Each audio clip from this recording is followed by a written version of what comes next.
I'm Haley, and I am just performing one of my many duties as a super fan, and that is sending out fan mail. Special delivery! Ooh, see? Ta-da! Ooh, shiny. Yeah. It's important for my favorite people to know that they're my favorite people. That's part of kindness. Kindness is showing others they are valuable by how you treat them. Dear Kyle, I like your smile.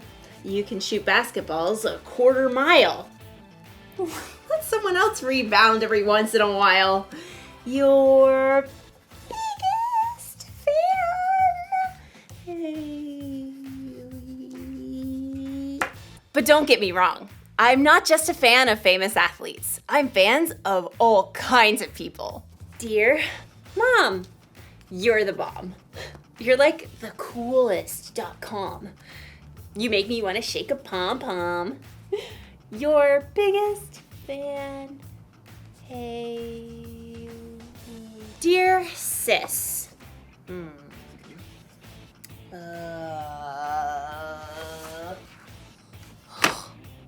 Okay. Well, I'll tell you this.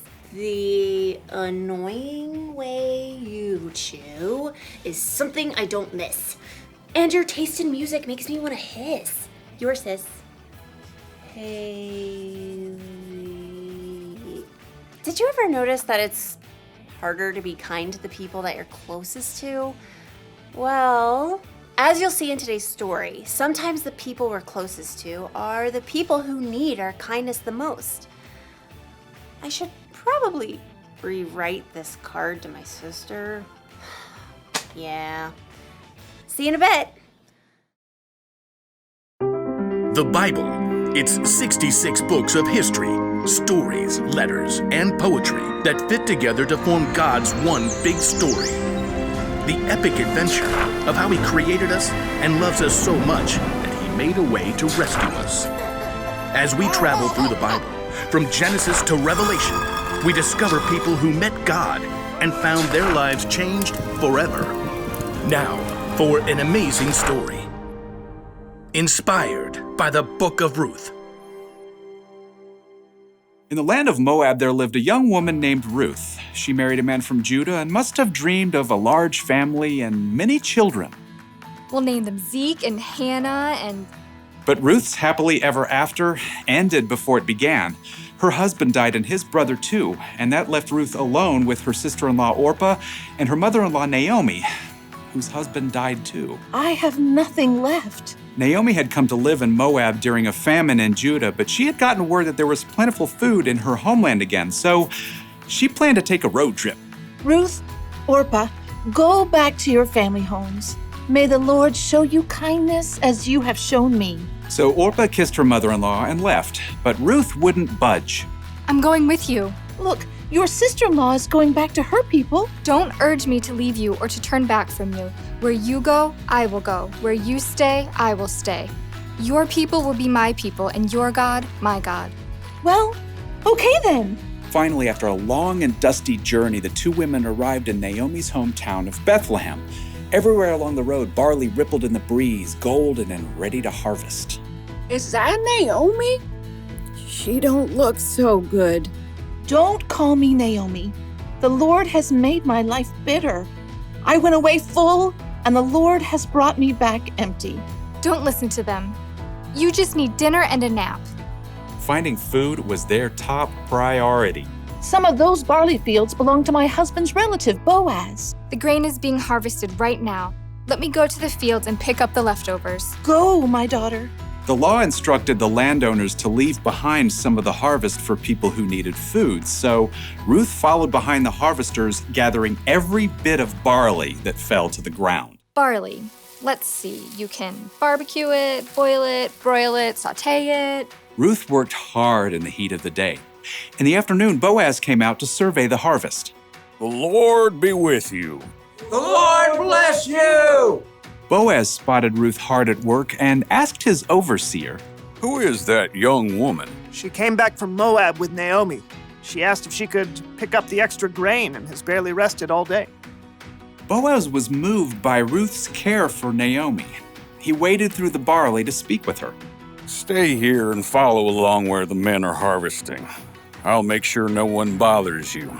And when you're thirsty, you get a drink from the water jars. Why are you so kind to me, a foreigner? I've been told what you've done for your mother-in-law, how you left your homeland to come here. May the Lord reward you. Boaz offered Ruth bread and roasted grain to eat, and at the end of the day, she was able to bring a large amount of grain home to Naomi. So much food! Ruth continued to work in Boaz's fields until the end of the grain harvest, but even then, life would have been very difficult for two women living alone together. So Naomi laid out a plan for Ruth. I will do whatever you say. At the end of the harvest, the workers threshed the grain to separate the edible kernel from the straw. Then they held a big celebration. When the meal was over and the lights burned low, Boaz laid down near the pile of grain to sleep. Ruth arrived and approached Boaz just as Naomi had told her to do. She folded the blanket away from his feet and lay down nearby. Who's there? It's me, Ruth. Please give me your protection since you're responsible for our family. Boaz was surprised, but what Ruth had said was true. The Lord bless you. Don't be afraid. I'll do what you ask. Everyone knows you are wise and kind.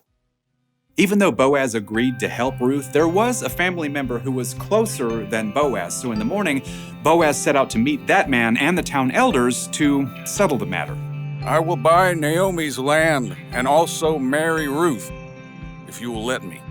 Well, I sure can't purchase Naomi's land and take care of my own land too. So we're good? Go right ahead. Today, you are all my witnesses that I will buy Naomi's land and marry her daughter-in-law, Ruth. As soon as it could be arranged, Boaz and Ruth were married. Naomi came to live with them, and a short time later, Ruth and Boaz had a new baby boy. His name is Obed. Aren't you the sweetest little thing? So through the kindness of Boaz and Ruth, Naomi had a brand new home and a brand new family too. Everyone could see the difference in her face. Praise be to the Lord. He's given you a new lease on life, Naomi. Yeah, that Ruth is better to you than 7 sons. Now, Ruth's story doesn't end there. Her son Obed had a son named Jesse, who had a son named David, King David. And hundreds of years later, a new baby boy was born in Bethlehem who was a descendant of King David, and his name was Jesus.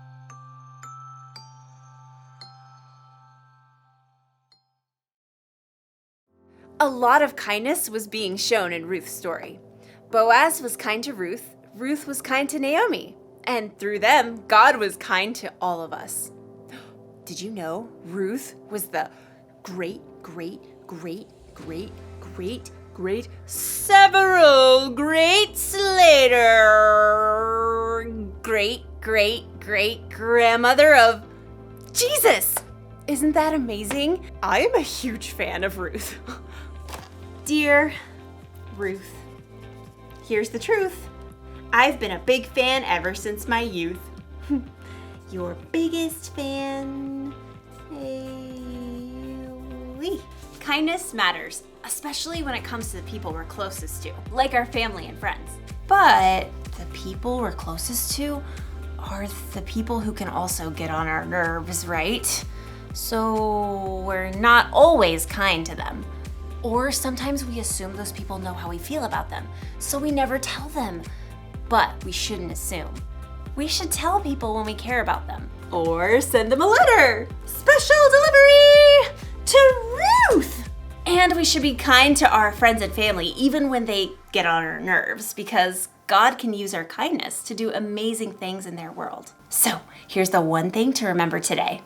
Be kind to your family and friends. Don't let your favorite people forget they're your favorite people. Dear sis, listen to this. If I didn't say I love you, it'd be amiss.